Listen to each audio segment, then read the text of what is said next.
દમદાર ખબરમાં મહેસાણાથી સમાચાર મળી આવ્યા છે કે યુવા ક્ષત્રિય સેના દ્વારા શ્રી ભવાની ધામના નિર્ણયોનો સંકલ્પ જાહેર કરવામાં આવ્યો છે અને વર્ષ 2011 થી સમાજના સંગઠન અને સશક્તિકરણ માટે વિવિધ યાત્રાઓનું આયોજન કરવામાં આવી રહ્યું છે, જે આ કડી રૂપે 18 જાન્યુઆરી રવિવારથી મલેકપુર ખેરાલુથી અંબાજી સુધી ભવ્ય યાત્રાનું આયોજન કરાયું છે, જેમાં 1008 ગાડીઓના કાફલા સાથે રેલી નીકળશે અને અંબાજી ખાતે સભાનું આયોજન કરવામાં આવ્યું છે। શ્રી ભવાની ધામ ક્ષત્રિય ઠાકોર સમાજ માટે સામાજિક, શૈક્ષણિક, આર્થિક અને રાજકીય પાવર હાઉસ તરીકે વિકસાવવામાં આવશે।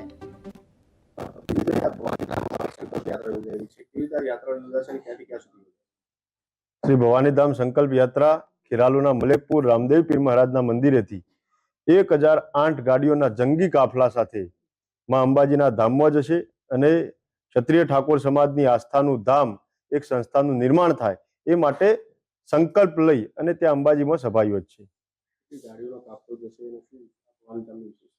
ક્ષત્રિય સમાજ વતીથી 1008 ગાડીઓનો લક્ષ્ય નિર્ધારિત કરવામાં આવ્યો છે, પણ 1008 થી પણ વધુ ગાડીઓના જંગી કાફલા સાથે આ યાત્રા યોજાશે।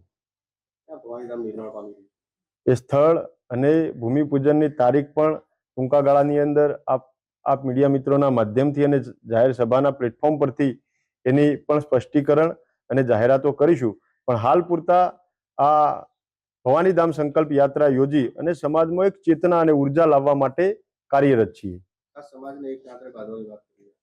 ક્ષત્રિય ઠાકોર સમાજને એકતાના તાંતણે બાંધવા માટે નિરંતર વર્ષોથી પ્રયત્ન કરી રહ્યા છીએ, પણ આ ધાર્મિકતાના ભાવથી, ધર્મના માધ્યમથી અને ધજાના માધ્યમથી સમાજને જોડવાનું કામ કરી રહ્યા છીએ।